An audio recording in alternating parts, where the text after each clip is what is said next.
Yura, hello. My name is Isiah Hippisley, a proud Pita man, and I pay my respects to the ancestors, elders, past, present, and emerging, who strengthens and guides us, continually nurtures us, and inspires us to be future custodians of this land. Now sit back, enjoy, and why don't you listen on into a bit of a yarn.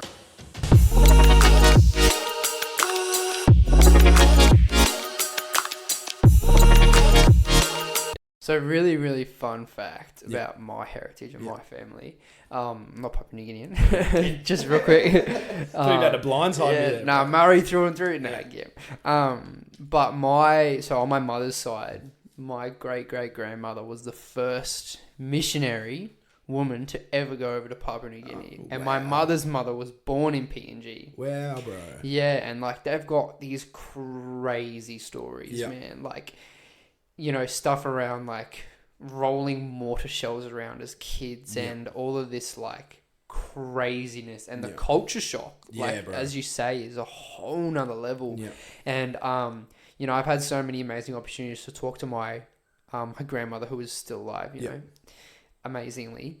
And man, when we spit yarns, just the stuff that she says around her childhood and what her mother did and her father did over there it's just crazy. And it's like a whole other world, bro. It's a whole nother, like literally a whole nother world.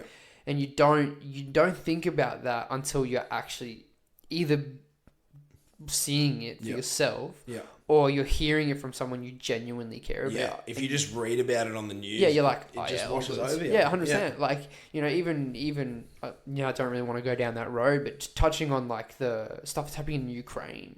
You know, if I'm being completely honest, I just go, oh, that's terrible. And then that's it. Like, I wish I could do more. I really do wish. And, you know, raising awareness for it is a way of doing that. But being here in Australia and so removed from it, you're so isolated from so much stuff. And even like, you know how you're talking about America, like the violence and the guns and all of that, like Australia's doing pretty good. We got very lucky in a lot of ways. Considering what's going on in the world at the moment, we're doing all right for safety and even down the lines of, you know, like the fact that you can just jump on JobSeeker and get, you know, Medicare and support and all these things. And I'm not saying that there's no support in Australia, but we're doing all right compared to a lot of other people. Yeah, I think so. And I think you said it perfectly. Like, it's, unless you have a personal connection to it, it just doesn't hit you the same way. And, you know, I think working with these guys, like some of the challenges and barriers that they have to overcome, like even for the Hunters to compete in the Q Cup over the last few years, they had to relocate to the Gold Coast because of COVID. So usually they play out of Port Moresby and teams will fly over and play them for their home games over there. Because the borders were all shut. The whole club relocated to Runaway Bay down here on the Gold Coast for the last 2 seasons, 21 and 22. Man, like, even... that for a team in itself is like... so disruptive. Yeah. Like, I think one of the things that we focus on at Rugby League Riders is the impact of like cohesion and combinations in a squad and how that translates into and the chemistry on-field performances. Definitely. It's something that like you hear about in the NFL and the NBA. They love talking about that gear, and it just we're only scratching the surface of it. I think at NRL level, like the disruption, not being with your family, sleeping in these little like lodges, you know, having like the foods are different, like everything is just so different. That in itself is a barrier before they even step over the white line to play on the weekend. And not to mention, like, a lot of those PNG boys and even the Murray boys and everything like that, you know, that are taken away or from their culture. Wherever you're from, that's taken away from your culture and put into a professional system. And it's like, well, Latrell Mitchell, perfect example, right? He's facing so much cultural diversity at the moment and controversy in the media. And he's like, I'm just a proud Aboriginal man. That's all I am. Like, I just step on the field and I do my thing. Like, I was watching stuff with him this morning around, like, him being on a farm and what he's doing and you know, his personal journey that he's going through, let alone what the media's, you know, portraying him as. Then when he's playing on the field, he gets critiqued for saying he's a grub and all these things on the field.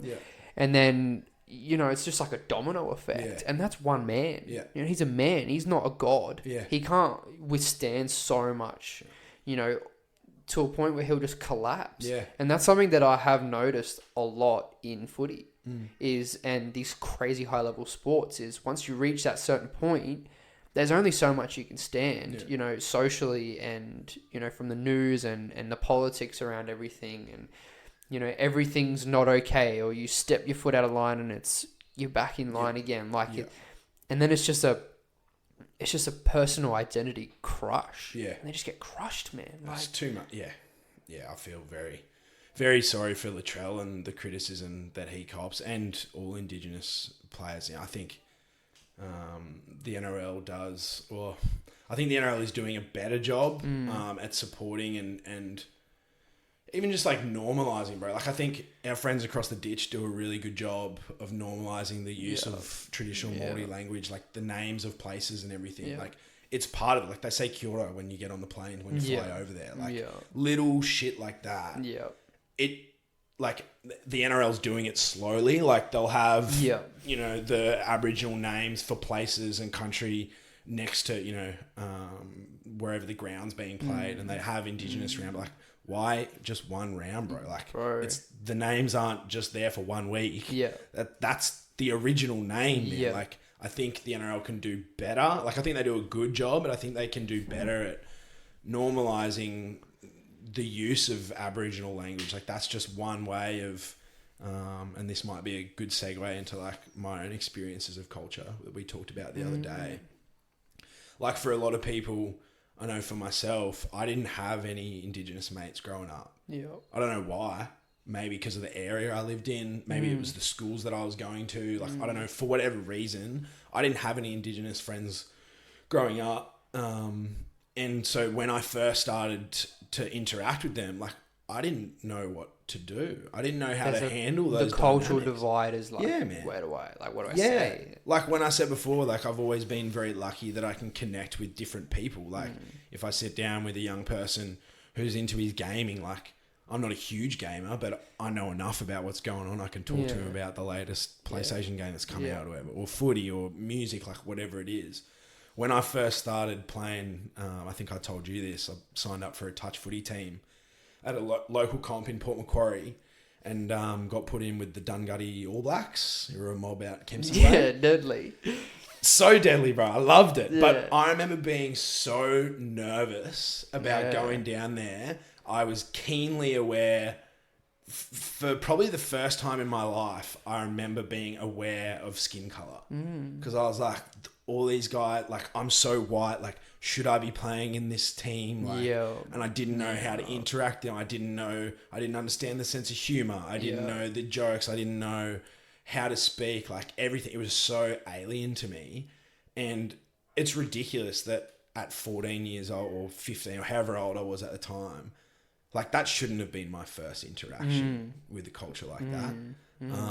And looking back now, like, I wish that I could have done more with those relationships that I formed. Like some of my dearest friends now are Aboriginal and proud Aboriginal men and women, which is not something that I was exposed to or saw when I was a kid growing up. So before I really quickly touch on that, which I want to dive into more, and I'd love to.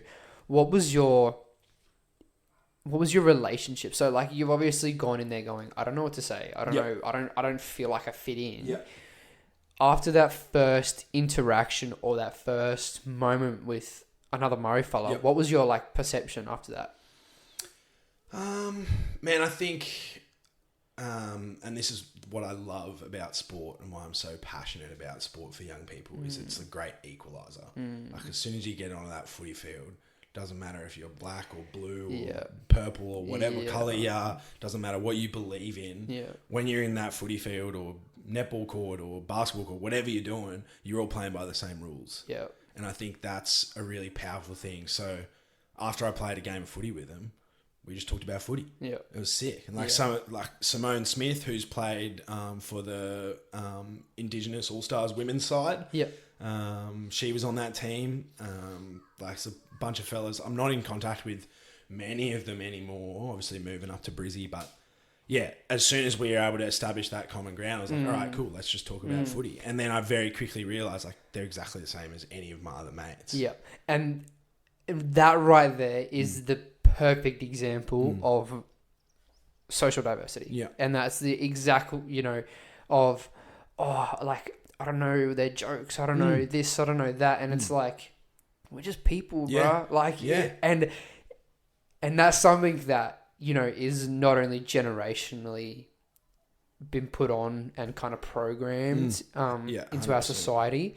And look, I could get in trouble for saying this, but this is just the truth, and it's from my opinion and how I've seen it is, there's this program of you're black or you're white. Yeah, dude. And then that's it. Yeah. And there's for myself, growing up as a half-caste man, it's a whole nother ball game. Yeah. Because you're like, well, I've grown up around Murray culture and Murray people and auntie and uncle and everyone's, hey, do it to the girl, like, which is sister, and then you bring that into a white economic or a whiter society, without any racial connotations to it. And it's like, oh, like, can I use I that shake language? your hand? It's, yo, what's up, my man? Like, you dab up or in our culture as well, it's really, really important not to look someone in the eyes when you're shaking their hand. It's a sign of disrespect. I didn't even know that. Right? So, and I've had, and I've been told that by elders before. Yeah. And then I go to shake someone's hand, I don't look them in the face. And they're like, they're like, oh, like, what? Interesting. And just that in itself shows where the tables sit. Yeah. And we got to bring awareness to it. And we have to be like, exactly like we were talking about before, you've gone and stood on that field and then gone, oh, they're just boys that like footy. Yeah. That's it, and they just got darker skin than me. Yeah. That's it, maybe they've grown up in a different social economic or, or they've grown up, cashed or whatever. Yeah. They're still boys that just love the game. Yeah. Or they're just still people that love to do art. They love to sing. They love music. And our culture is so amazing and it's so something that needs to be voiced where we're on the same playing field. Yeah. And that's something that I was talking to, someone else that I've interviewed in the past as well is around for Māori boys, 90-something% of the white New Zealand culture have 100% accepted Māori. And part of that acceptance just comes from exposure, just seeing it. Exactly. You see the town name in English and then in Māori language, like next to each other. Yep. Oh, okay. It's not one or the other. It's both. Yeah. And like even, what a lot of people don't know is in Brisbane, a lot of town names are Māori. But no one knows that. Yeah. People just think that it's English words. Like, all of these mobs and traditional, names and things are of, states and not states, but suburbs and regions here in Brisbane. And we're still using them. And everyone's like, oh, I thought that was an English word. I didn't realise that was a Murray word. Bro, that happened to us. So I play for the UQ Hounds rugby league team. Yeah. At the St. Lucia, Toowong campus. Yeah. I didn't grow up in Toowong. When I moved to Brisbane, I lived in Toowong for 3 years. And last year, or the year before, my old housemate, a guy called Jesse Domick, he's an Indigenous man, we did an Indigenous jersey for our footy team. Yeah, man. And so he incorporated a bunch of stuff about Toowong. He's got the Brisbane River in there, and then he's got some footy-related stuff, like a couple of, the coach and a couple of our original members of the club have our handprints on the jersey. It's that's so cool. And then I got in touch with an elder from that region, and I was asking her because I wanted to put something about their totem on the jersey as well. And she goes, "Oh, well, Toowong is Indigenous for Nighthawk." Which is a native bird that lived that used to breed in the area. Yeah. I was like, what the hell? I've been using this word for 3 years. Yeah, I've got no idea. Yeah. And now I've got this deadly bird on the back of the jersey, bro. It looks so sick. I love it. Right. But it's a perfect example. I just had no idea. Yeah. And that is why awareness, it's got to be bigger, bro. Yeah. I don't care what people are saying or whatever. Who's nailing it? Clothing the Gap. If anybody has the opportunity to go on their website, they are absolutely nailing it. Not only are they bringing out fashion styles that people people of non-Maori culture are like, Still wanna bro, wear I'd wear that, man. Like, that's so cool. Yeah. But there's a traditional connotation to it, and there's a Aboriginal background to whatever there's education behind it, and there's education and all these things. Like, I love, like, right now wearing the Queensland Maroons jersey, and it's all murrayed up. Like, my shoes have got all tattoos. Like, we got to represent, bro. Yeah. And if we don't, it's not. No one's gonna know. And there's going to be this, like, cultural boundary of what's right, what's wrong, what's true, what's a lie. Yeah. And you nailed it perfectly around the eldership. Yeah. We need elders. Yeah, bro. to teach us this stuff. We have to. Because, not to mention that our culture was, brought down to 5% capacity, which is just unfathomable and is absolutely crazy. Yeah. But the fact that we're still here today and we're proud and we're here shows our resilience in our culture. And we need to be proud of that. Yeah. Like, and I understand there's generational shame and there's there's been this massive divide of being like, yeah, I'm a proud Pita man, or I'm a proud Murray boy or woman or whatever. Yeah.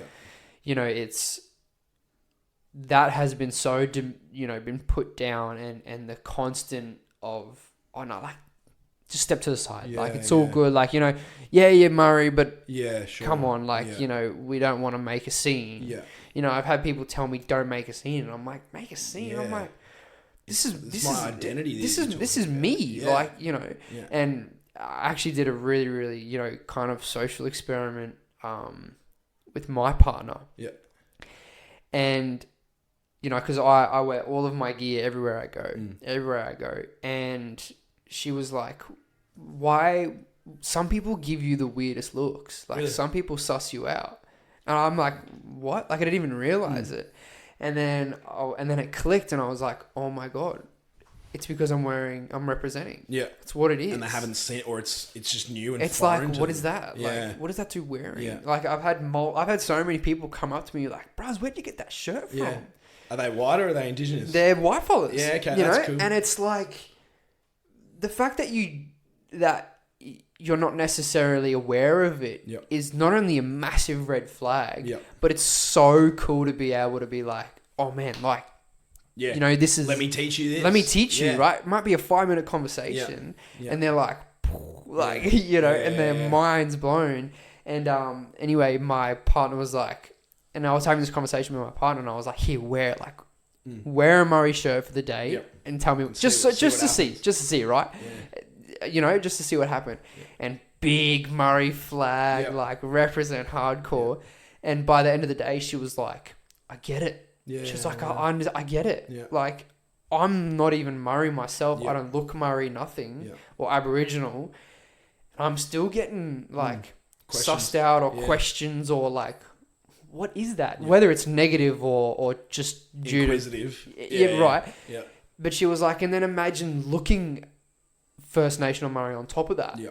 Like, there's, just from what she's wearing, what I'm wearing is already like, huh? But then imagine, you know what I mean? Like, the perspective for people has to change, and the narrative has to change. Yeah. And I think the Māori culture are absolutely nailing it. They're killing it, bro. Yeah, for sure. We could learn a lot from the way that they navigate it. 100%. Everything around the treaty and all these things that they have, we need to do. We need to bring, and we need to create so much awareness to it that it just becomes normal. Yeah.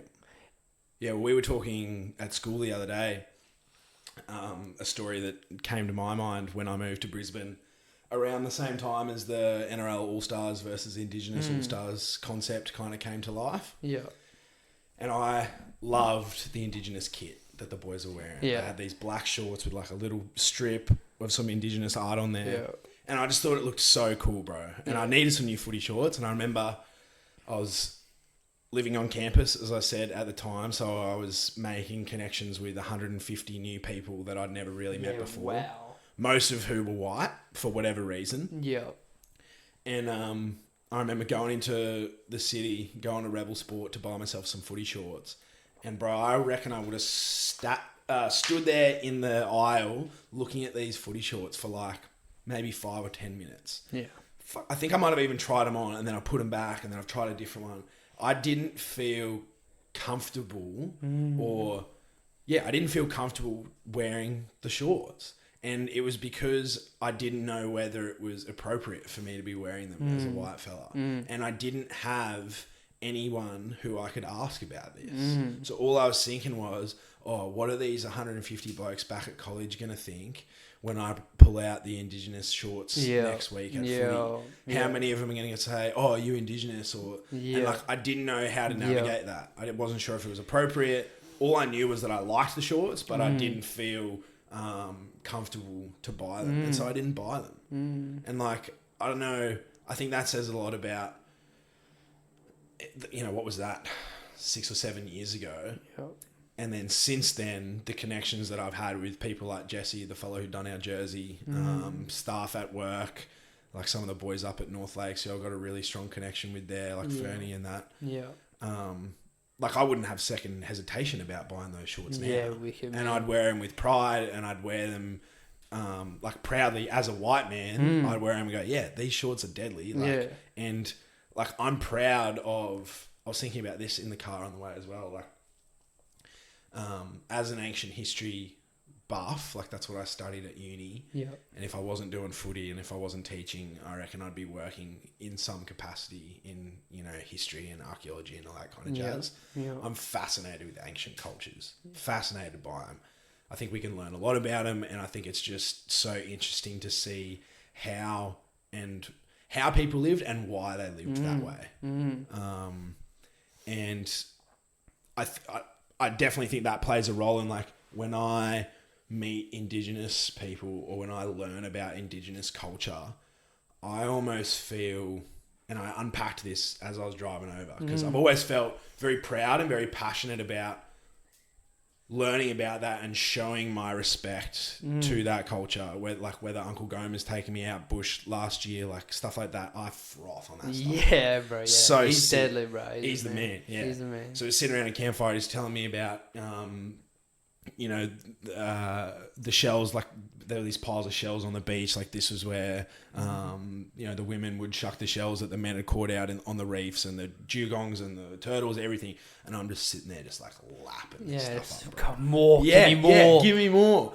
And I think I've never really questioned why I cared or why I was so interested in it. And I think a part of it is, like, I have some shame as a white man of the way that my ancestors treated your culture. And I think my way of making up for that or apologizing for that or just addressing it is, like, it's my responsibility to fucking celebrate your culture, to learn about it, bro, to give it the respect that it hasn't got for so long. Whether or not I'll understand it the same way that an Indigenous person would, like, all I can do is be like, yo, I respect this and I want to learn more about it, because like, why not? Like, why else? Like, why would you treat it any differently? I don't know. So yeah, I think now that I know, or I understand more about it, and I have, like, connections with proud Indigenous men, it makes me feel more comfortable or more confident in also celebrating their culture as a white guy, like, as an outsider. And man, like, honestly, like, that right there is, like, makes me want to cry, bro. Like, that is the mindset that we need to have, not just for white fellas. Like, this whole game of,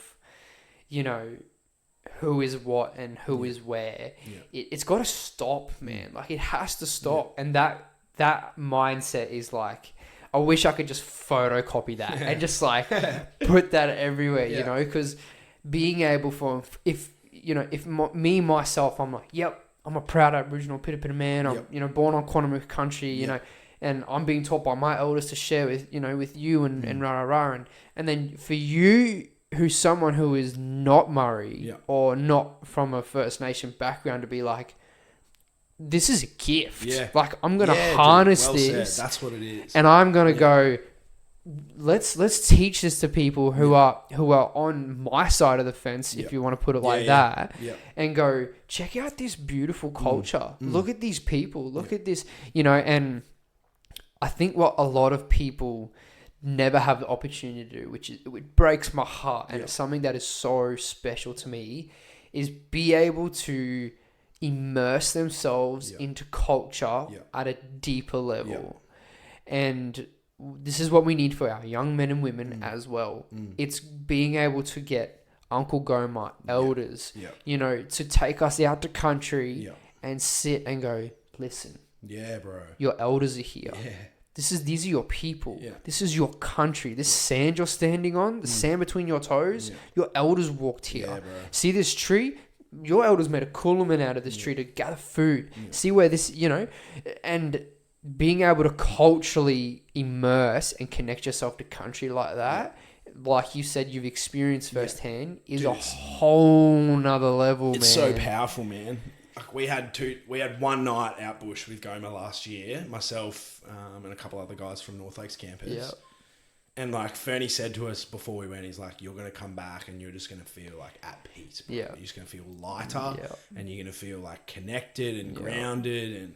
And he was 100% right, man. It was such a powerful experience. And all we did was a few boys went out to the bush, went fishing, cooked some food over a fire and talked shit So simple. until we went to bed. Like So simple. I do that stuff with my mates who are white. Yeah. But the power, the emotional connection, the spiritual connection. I think, I'm not a religious person, but I'm definitely spiritual. And I was like, I could feel that there at the time, and like I can still remember that feeling just talking about it today. Yeah.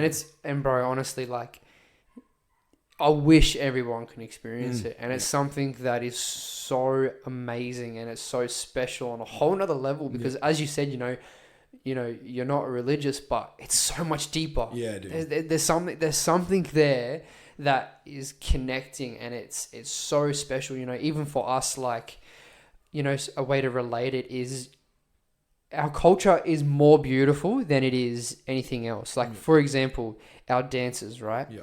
Our dances are so elegant. It's, you become your totem and you're proud when you're doing a corroboree. And, you know, I think the Indigenous All-Stars are someone who have absolutely nailed that. Celebrate that, hey. And celebrating that and creating that normally and normalizing that is so amazing. Bruh, imagine if we had proud young Aboriginal men when they go to their grade 12 formal and they're jumping up and they're coming up doing, you know, corroboree and shake a leg and, you know, and having 100%. that is amazing, man, because we see it in the Māori culture. And we see, you know, the haka, it's proud and it's pride and it's, you know, I'm here, you know, and I'm going to stand for my culture and my people. And the way that everyone else respects it as well. Like, dude. There was one at the Dally M's a few years ago. Who was it? I can't remember. It was a Māori fellow that had won the award. Mental blanking right now. But I remember Isaac Luke, one of my favourite ever players, just jumped up at a formal setting, you know, at some ritzy-as hotel or whatever in Sydney. Everyone's in tuxes and nice dresses and everything.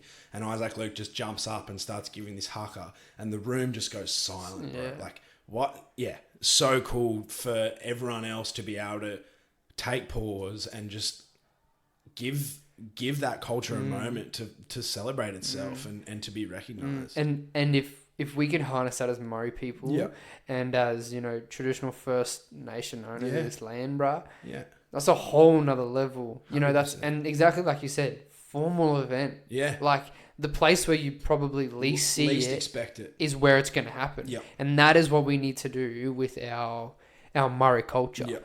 It's whether it's that, but it, you know, touching on that before I go any further is we need to be taught it. Yeah. It needs to be aware. Yeah. It needs to become normalized. Yeah. It needs to become, they're doing a corroboree. Yep. And that's it. Yep. There's no, what's happening over what's here? going on over there? Yeah. Like, what is that? Like, why do they do that? Yeah. You know, why do they have spears? Yeah. Like, you know, why are they, what are the things they're clapping together?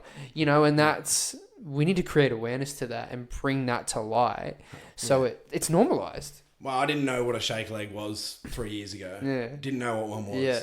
And I think Cody Walker said something on an interview recently, like his young fellas, even in the last few years, he's seeing them be proud and be confident enough to do a shake a leg when they score a try in footy, or Yeah. when like anything, man. Yeah. Like, and I'm seeing that with our kids at school, our Indigenous kids at school. You know, we're playing pool in the mornings. They do a 6-shot, pull cue up in one hand, little shake a leg at me. Like, it's deadly, bro. I love it. It's so cool because that's, you know, I might go, oh, fuck you, and, you know, bro, high five my mate. Yeah. For a proud Indigenous man, the way to celebrate that little moment might be to do a little shake a leg. Yeah. And it's, exactly. Yeah, no. And I think what that campus is doing really well is encouraging not Indigenous folk to also jump in and do that as well. And that's where I think from a history point of view, sometimes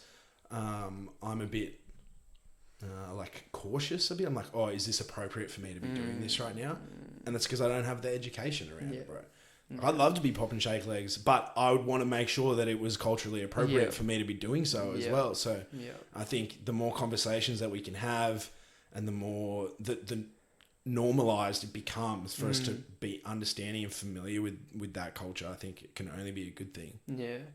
That's wicked, man. Like, you know, we've touched on so much stuff around the culture, and I've absolutely loved it. And being able to see your perspective on it is so awesome. And it's thanks, man. Especially from someone, you know, like I have conversations with a lot of fellas, and it's like, oh yeah, like I just don't really know about it. Yeah. Where you yourself, you're like, I've studied history. I'm on a different level. I'm around it. I'm immersed myself in it. My work is tithed in with it and everything, and working with your young people, and to even just see your perspective on it from someone who is actually probably more culturally immersed than you think. Yeah, maybe.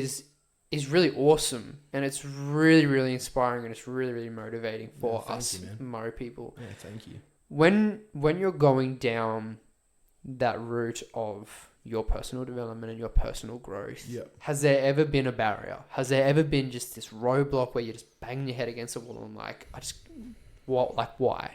Or why is this happening to me? Man, that's a good question. Nothing's coming to mind immediately.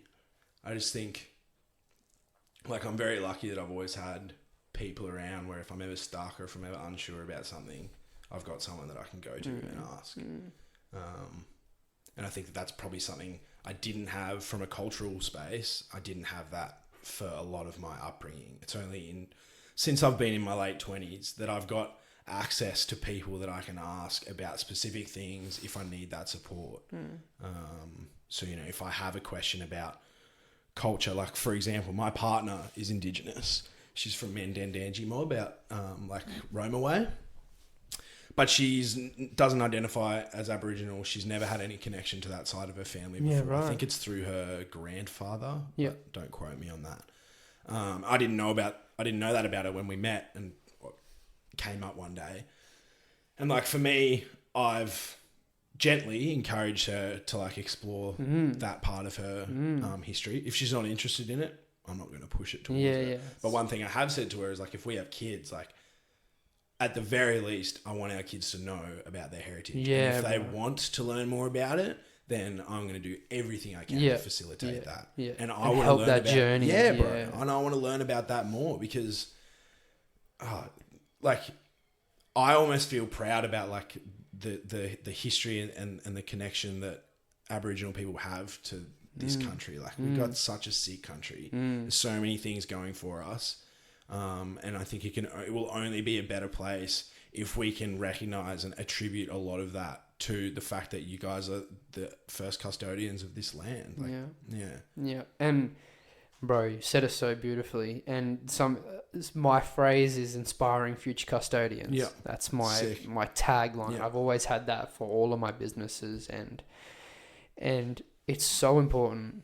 You know, full stop. It's inspiring our future custodians, whether you're a black fella or a white fella or wherever you're from, is the utmost important, because the reality is if we don't do that and we just sit back and just live our life, you know, what impact do we have? Yeah. Like you've got one opportunity here on this planet. Yeah.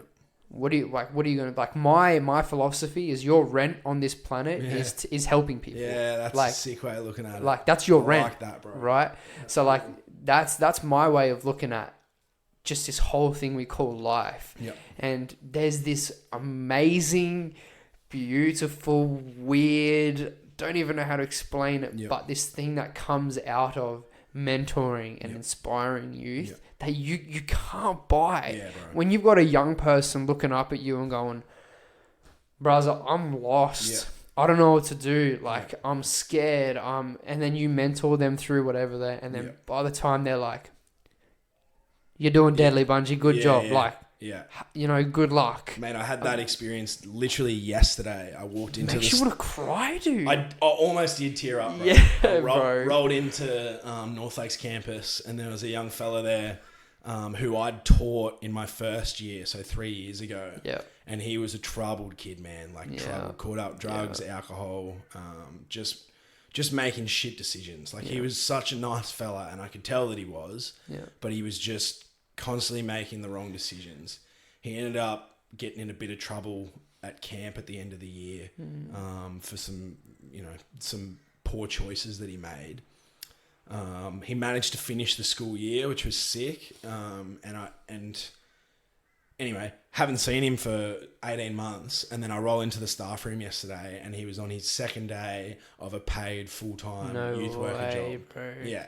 And I was just like, I was flat going into work yesterday, and we did check in. I was like, was feeling pretty flat, but just seeing this young fella here working in this space, dude. I was like, bro, you've lifted me up so much today. Like, I'm so proud of you. Such a special feeling, man. And like, for him to then say as well, like, so 16 Oscar here. Like, you're right. You don't get that experience anywhere else. And it's something that is...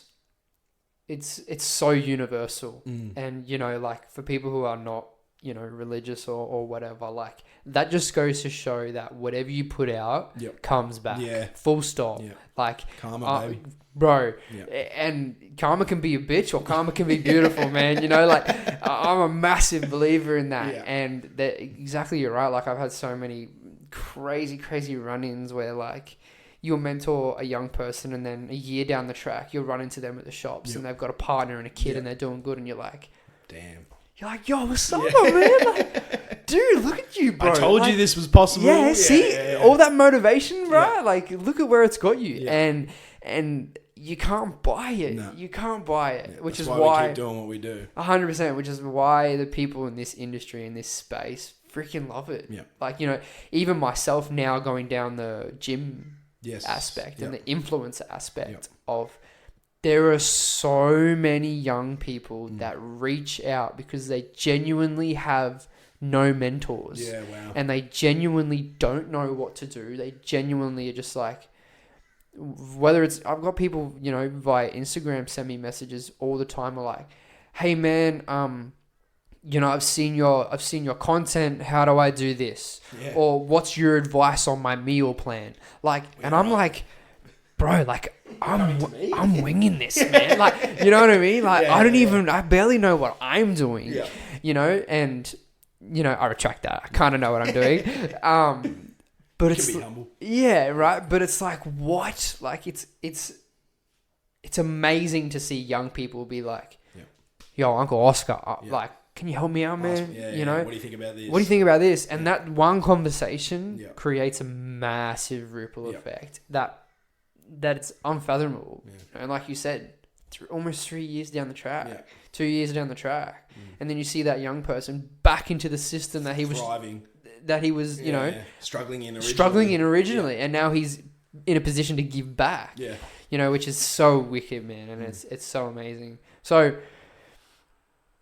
now, on a roll, right? From what I've seen and your business and, you know, where you're headed, is there a goal? Like, is there something you're aspiring to, or? Yeah, look, I think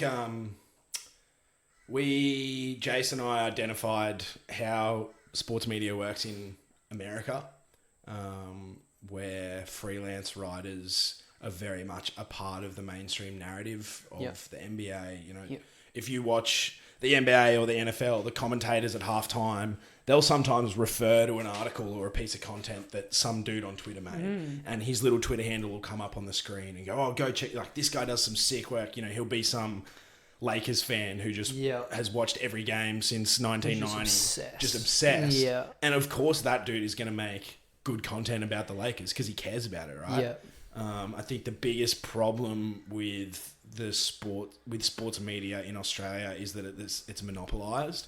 So if it's not coming from NRL.com or Fox Sports, it doesn't matter. It doesn't get read. So I think when we started doing it, we were like, yeah, it would be really cool if one day, you know, we could be part of the mainstream narrative of rugby league. Sick, whether that means we're on radio or we're on TV or whether, you know, we just become a bit of a household name. I think that would be really cool, is if I was able to go down to the pub to watch a game of footy and to hear someone else talking about something that we've written about. I think that would be like, that'd be a kind of rub my eyes, like scratch my head. And you know, like that's something that I'm massive about, and what I want as well is I want people to talk about this, and I want people to be like, oh, have you heard that? Have you heard that Oscar fellow on the podcast, man? Like, check out his thing. Or like, you know, have you heard that young Murray boy that's going around and doing podcast? Like, and you know, when you do that, you don't only just build a platform of influence and motivation. You build this you know, I keep saying ripple effect. It's my favorite word. But you build this ripple effect of, you got a young fellow as well who's so obsessed with it and like, bro, I want to do what he's doing. You know, I'm looking up to him. I want to be, and then hopefully build a platform where you yourself can then help young people be in that position, man. Like, that would be so awesome. And so just generational change is mass, like breaking that change generation, breaking those chains generationally is just so, you know, I don't even know what the word is. Like, I think it's like, it's just creating opportunities. Yeah. Creating an opportunity for myself and for the business, and then, you know, hopefully that leads to opportunities for other people to either do that themselves or to jump on board, man. Like, it'd be sick if rugby league writers could grow over the next few years. But at the moment, man, I'm just happy watching my footy, you know, making enough to pay the bills from doing that, and then still staying connected with the Y community and working with young people as well. Because I think, like I touched on already, like sport, I think is such a powerful tool for helping young people of all ethnicities and backgrounds and genders and everything. Such a powerful tool to help them grow and develop and learn to communicate and interact. So yeah, man, I'm loving it. So good, bro. Last thing. Yep. If you were to leave something, right, for someone to listen to on this podcast, if you were to leave one thing and one important message, what would that be?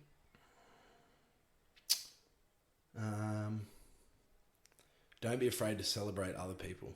Oh, that just came to me. Bring it, right? That just came to me. Thank you, bro. I'm sweating. Sorry, bro. That's gangster, man. Yeah, I think don't be afraid to celebrate other people. I think the world is only going to be a better place if you're happy to lift up the people that are around you.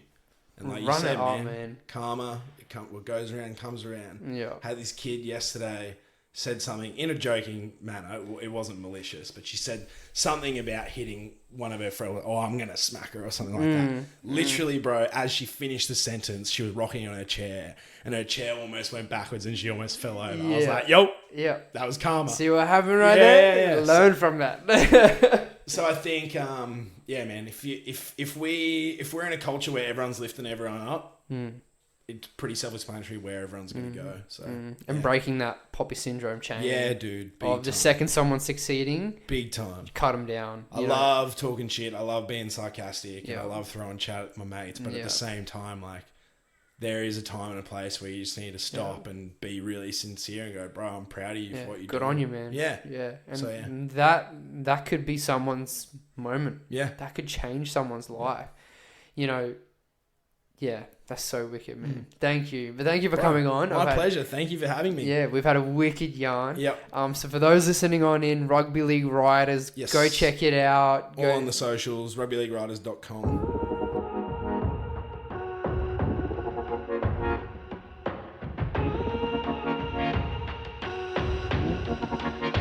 Thank you for everybody to listening on into the Yarning Circle. Make sure to share, comment, subscribe, and like. And if you're wanting to watch the visual side of this podcast, make sure to hit Isiah.Hippisley at youtube.com.